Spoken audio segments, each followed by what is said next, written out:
गुरुवर के चरणों में सत नमन। नमोस्तु महाराज जी, नमोस्तु नमोस्तु। हमारा प्रश्न ये है कि आज हम लड़का लड़की की शादी करते हैं तो उसमें कुंडली मिलाना जरूरी होता है या नहीं होता? कहीं बोलते कि गुण नहीं मिल रहे, कहीं बोलते कि गण नहीं मिल रहे, तो इसका क्या समाधान है? इस विषय में मेरी विचारधारा बिल्कुल अलग है। हालांकि बहुत सारे लोग हैं जो कुंडली मिलाने पर ज्यादा जोर देते हैं, पर मेरा कुंडली पर विश्वास बहुत कम है। मैंने ऐसे अनेक जोड़े देखे हैं जिनने 36 गुण मिला करके विवाह किए और आज भी 36 का आंकड़ा है।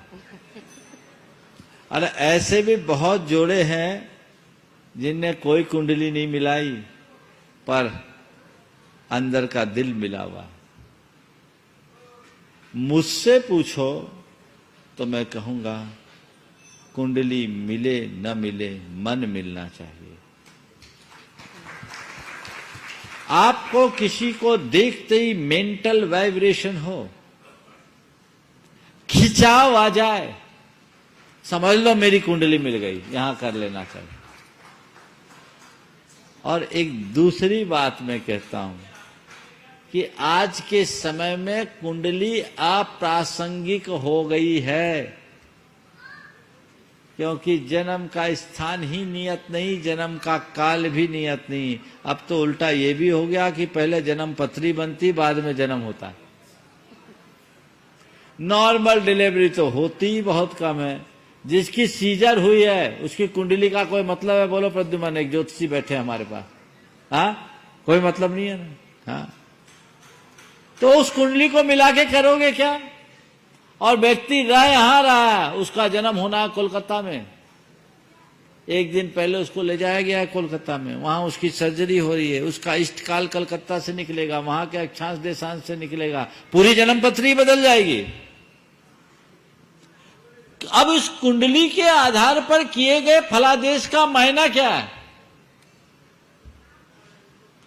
कुंडली तब सही मानी जाती जब नैसर्गिक जन्म और नैसर्गिक स्थान होता। कुंडली में सबसे ज्यादा महत्व होता है जन्म समय और जन्म स्थान का। समय भी सही नहीं, स्थान भी सही नहीं, तो कुंडली कहां से सही होगी? और एक बात बताओ, एक अस्पताल में 11:10 में 10 बच्चों का जन्म हुआ, कुंडली एक बनेगी कि नहीं बनेगी? राई रत्ती का अंतर नहीं होगा कुंडली में, पर जीवन में जमीन आसमान का अंतर हो जाएगा। फिर उस कुंडली का मायना कहां रहा? बहुत सारे लोग हैं जो इन कुंडलियों के चक्कर में अच्छे अच्छे संबंध छोड़ देते हैं। हाँ, मैं कहूंगा अंदर से तुम्हारा विश्वास हो तो इधर मत जाना। अब मन में खुटका हो तो जो तुम जानो तुम करो, हमें लेना देना नहीं। नहीं तो कल कहोगे महाराज जी ने कहा था कुंडली नहीं मिलाना, हमने बिना कुंडली मिलाए शादी कर ली, इसलिए गड़बड़ हो गया। अरे इतने रोज जो डाइवोर्स हो रहे हैं उनका सर्वे हो, उनने कुंडली मिला के करी कि नहीं करी? और डाइवोर्स नहीं भी हो रहे तो शादी के नाम पर जिंदगी को ढो रहे हैं, उनकी हाल देखो, कुंडली मिलाए कि नहीं मिलाए। एक तथ्यात्मक सर्वे होना चाहिए, समझ गए? तो मुझे नहीं मालूम आपकी शादी कुंडली मिला के हुई कि नहीं हुई। आपकी तो आज से 25-30 साल पहले हुई होगी ना? कुंडली मिला के हुई थी कि बिना मिलाए हुई थी? उतना ध्यान नहीं है। ध्यान नहीं है ना? पर आज तक कोई दिक्कत है क्या? नहीं, कोई। तो भैया उदाहरण घर में, फिर इधर उधर क्यों भागते? ठीक है ना, चलिए।